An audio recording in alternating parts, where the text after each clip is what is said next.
वारंगल जिला TRS party नेता पुष्पिता लाया ने कहा कि मंत्री कोंडा सुरेखा को आरएस प्रवीण पर अनुचित टिप्पणी करने के लिए तुरंत बिना शर्त माफी मांगनी चाहिए।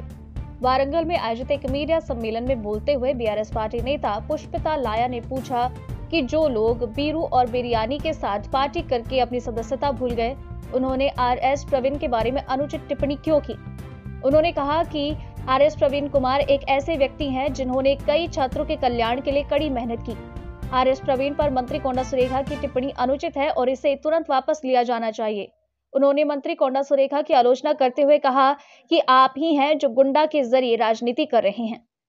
तेलंगाना वरंगल नवभारत समाचार से कैमरामैन महेंद्र के साथ अक्रम की रिपोर्ट। గుండా రాజకీయం ఎవరు చేస్తున్నారు, ఎవరే రాజకీయం చేస్తున్నారో మీకు తెలుసు. మరి మా ప్రవీణ్ కుమార్ గారిని అనే అర్హత మీకు లేదు. ఎందుకంటే ప్రవీణ్ కుమార్ గారు ఒక కార్యదర్శిగా ఉన్నప్పుడు ఎంతోమంది పిల్లల్ని లైఫ్ ఇచ్చి ఉన్నత శిఖరాలు ఎక్కించి ఎంతోమందికి పక్క రాష్ట్రాల్లో పక్క దేశాల్లో చదువుకునే ఘనత ఆర్ఎస్ ప్రవీణ్ కుమార్ గారిది. మరి మీరు ఎలా అంటున్నారు?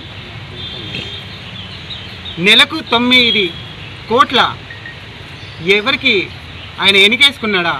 ఏం మాట్లాడుతున్నారమ్మ కొండ సురేఖ గారు? మీరు ఒకటే నేను చెప్పదలుచుకున్నాను, కొండ సురేఖ గారికి మానవత్వం లేని మీరు ప్రవీణ్ కుమార్ గారి గురించి మాట్లాడే అవసరం మీకు లేదని నేను తెలియజేస్తున్నాను.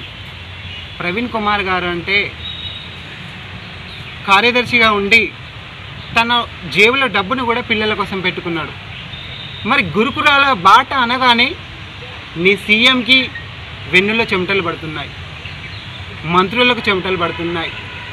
ఏమి చెయ్యని ప్రవీణ్ కుమార్ గారి మీద ఎందుకు ఇంత కక్ష కడుతున్నారని నేను అడుగుతున్నాను. ప్రవీణ్ కుమార్ గారు అంటే ఒక ప్రత్యేకమైన కమిటీ వేసి గురుకులాల బాట అనగానే మీరు భయపడుతున్నారని మాకు అర్థమైంది. అధికారంలో ఉన్న భయపడే మీరే ఈరోజు ఇలా ఉంటే ప్రతిపక్షంలో ఉన్న వాళ్ళందరూ ఎలా ఉండాలి? కొండ సురేఖ గారికి ఒకటే విజ్ఞప్తి చేస్తున్నాను.